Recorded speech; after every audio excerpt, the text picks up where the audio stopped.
We heard a great deal about transparency, accountability, public participation, and restoring trust in government. And how was that delivered? It was delivered by the governor updating the budget website 24 hours before it dropped, and for us to get this on Sunday in the middle of the night. Also, I don't know if that's Virginia calendar, but that ain't how it should be done in New Jersey. We know exactly when the budget's coming every year. It's kind of like Christmas, right?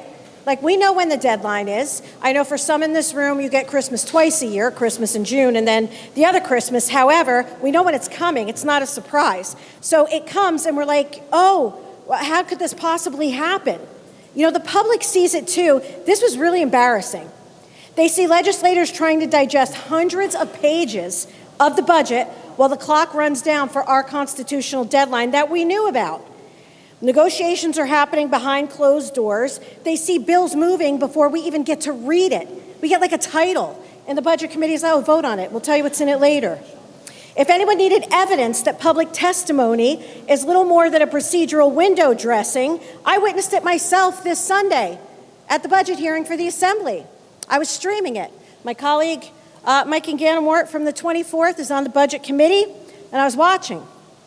And what I saw, woman comes up, she rolls in around 3 o'clock in the afternoon. She comes up to testify on a bill, some kind of wagering bill, and it's maybe, clock's totally running out, 11:55, 11:56, right? So she's told, no, you can submit written testimony. She says, I've been here since 3 o'clock. Okay, you can come up, but you gotta go quick, you get a minute. About 12 seconds in, no, we gotta take the vote. You can talk after we vote. So let us vote and pass the bill, and then we'll let you talk. I'm not, like, you cannot make this up. You can't make this up. That happened. It's on video. So that happens, right? It passes along party lines, surprise. And then the woman's told, it's gavelled out, everybody gets up to leave, and oh, you can have your 5 minutes now. What? That was like the most embarrassing thing for me to say. I'm a member of this legislative body when that's how we do things. Give me a break. And when the governor first introduced this budget proposal, I put together what I called the dirty dozen. Not just because we had a dozen problems. I just had to limit myself because, my God, I'd be here for 2 years if I had to identify everything. So I limited it to a dozen. And there were themes that run through the budget proposal, and many of them survived to today's vote. So take Stay NJ, for instance. For all the flaws that this side would talk about and all the questions surrounding how are we going to fund it, Speaker Coughlin, I was with you. It represented an acknowledgement that New Jersey's property taxes are driving seniors out the door. Many seniors cannot stay here, okay? It was supposed to be a lifeline. It wasn't supposed to solve the problem, but it was supposed to make a major, impactful difference. Then the governor rolls in and she guts the Band-Aid that we have for seniors. She lowers the income threshold by $300,000, and she cuts the top amount that you can get back from $6,500 to $4,000 now for that top sliding scale tier. What's wild is that when things like this happen, why is that what had to go? Why did that have to go? There are so many other things in this budget that had to go. That wasn't it. Next, we come to the business policy. Right? We do the corporate transit fee, right? The 11.5% highest taxes in the nation. Nobody needs to beat that dead horse. We know it. We're already beating the businesses to death. We don't need to hit the horse twice, right? But other states are competing for investment, jobs, and expansion opportunities. We are competing with ourselves for a mass exodus. We already talked about the Medicaid employer proposal where it goes off the rails, right? We're targeting all the big bad wolf corporate giants, and instead we're nailing small little places, boys and girls clubs. That's who we want to punish here in the state of New Jersey, Boys and Girls Club, because they got caught up in the shrapnel. And it becomes even more absurd when you talk about the government exempting itself from the very rules that we created with that program. And as my colleagues mentioned, we spent months of hearing how the federal government was the big bad wolf, that they were gutting Medicaid. Oh my gosh, they were ripping food out of the mouths of people. Stop. We got $1 billion more from the federal government. Maybe, you know what? It's totally your call. If you choose to not read, that's up to you. We read, and we caught that in a second, that money came in. So the fairy tale that Trump came in with a sledgehammer and just, pulled food, pulled Medicaid away from citizens, not true. And your own budget proves it. Then there's energy policy, where contradictions are ridiculous. You're still trying to stick dolphin-killing pinwheels out in the middle of the ocean like that's the answer, as if losing $175 million to Ørsted wasn't enough, that we'll never see again. You put all your money on solar that you want to shove on farmland and on our open spaces. You think batteries are the next coming of the Messiah when they're all supplemental energy sources. The governor came swinging saying, all right, we're going to do nuclear, we're going to do natural gas. That was at least welcome from the predecessor and her husband, because the predecessor is who ran the show on climate. Then, on top of that, New Jersey shut down reliable energy. Let's hope nothing like that ever happens again, but I digress. So now we have mandates, bizarre regulations in here that throw local control out the window. So think about all the affordable housing obligations, but what's not in the budget is anything to help relieve those things for homeowners, right? There's no line item in the budget. There's incentives for meeting your affordable housing obligations, but there's nothing to compensate for when costs for first responders go up, infrastructure goes up. That doesn't exist in this budget. It's just right on the property taxpayer. And then there's litigation, because the budget lists a very broad category for legal costs, right? Legal costs. Now, we know here in New Jersey, we love us a good lawsuit.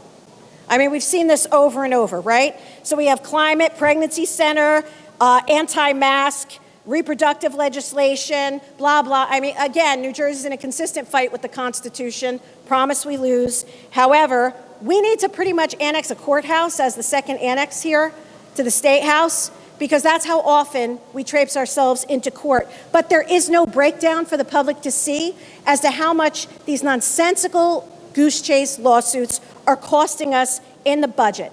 Look, you want to have those battles, knock yourself out. You're in the majority, but at least have the cojones to tell us how much it's costing us. Now, education bothers me too, right? Because that's my career outside of politics. And if I have to sit through one more budget where you sit here and we have this is the most fair thing we've ever had. It's so balanced, we're fully funded. Bull. We are not fully funded. District 24 drowning. I don't know what kind of space cadets write some of your speeches, but we are not fully funded. It's outrageous to say that we are fully funded. There are districts that are closing. The kids came in front of you, and you sat there probably on your phones like you are now. You didn't pay attention to them because you just don't care. So don't sing us a song like you do. Depending on your zip code, that's how much funding that you get. If you want to go to Honolulu and have open bars and whatnot, we'll look the other way and we'll throw you another $60.5 billion. That's what we do here. But other than that, no, your kids aren't performing. Poor Trenton. I got to tell you, this city itself, boy, do you get the back of the hand, man. You get the short end of the stick. I don't know what happened, but you get next to nothing compared to some of the other districts, and your kids are suffering. City of Elizabeth, you are number one on the SDA list for overcrowding. You need buildings desperately, school buildings. I'm talking about your districts. That's not my district. And you know what? You bow to the altar of the same old song and dance. So members of your own party now are starting to hurt your own districts. Open your eyes, but you'll just happily vote for this with a big smile, because all you need today is a green button in your finger, and I think I know which finger. And you know what? When all is said and done, and this is probably the biggest exercise in frustration, year after year we fail students. The NAEP scores come back, and the kids are tanking. We are losing out to states like Mississippi, right? Where never before, who would have ever thought of that? If you're in education, that's bizarre. It's called the Mississippi Miracle, right? Well, thank God we have a new commissioner who came in, and we got to give her the benefit of the doubt. But this legislature did not give her the benefit of the doubt, because you know what happened? That poor lady in the budget hearings that I was watching, there's a member of this legislature who literally looked her in the eye and said, please tell me this isn't what we're going to be sitting in next year. The same deficit for school funding. Tell me we're not going to still have this same broken formula And I about choked. I said, what? Like, dude, I've been here for a few years. You've been here 10, and you think the commissioner passes the school funding formula, or is it the legislature? It's the legislature. So like, hello, I don't know where that came from. It's not the commissioner's job. It's our job to fully fund the schools. And it's alarming that a member of the budget committee would grill the new commissioner and tell her somehow she was the reason, and please don't leave us stranded. You left us stranded for 10 years, okay? And last but not least, we have citizens last. That was the last part when I analyzed the budget.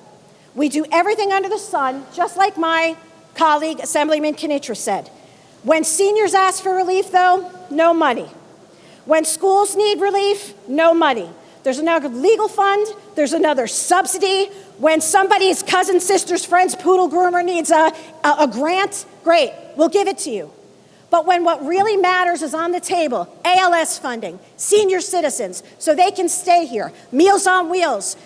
We provide drinking water, clean drinking water in the Highlands to 6 million New Jerseyans, and we are development restricted. We provide drinking water to the city of Newark, and you know what we get? Ngats. I've had it. I'm done with it. It's nonsense. I'm not proud of this budget. Last year we were told, oh, be proud of it. I'm not proud of it. I can't believe that this is 3 years. We're in a room full of adults that think it's acceptable at 11:59 to pass something like this. It's like, I don't even know, it's mind-blowing and it's shameful. And I'm sorry that Stay on J got cut because I was with you. That was a good plan. Thank you.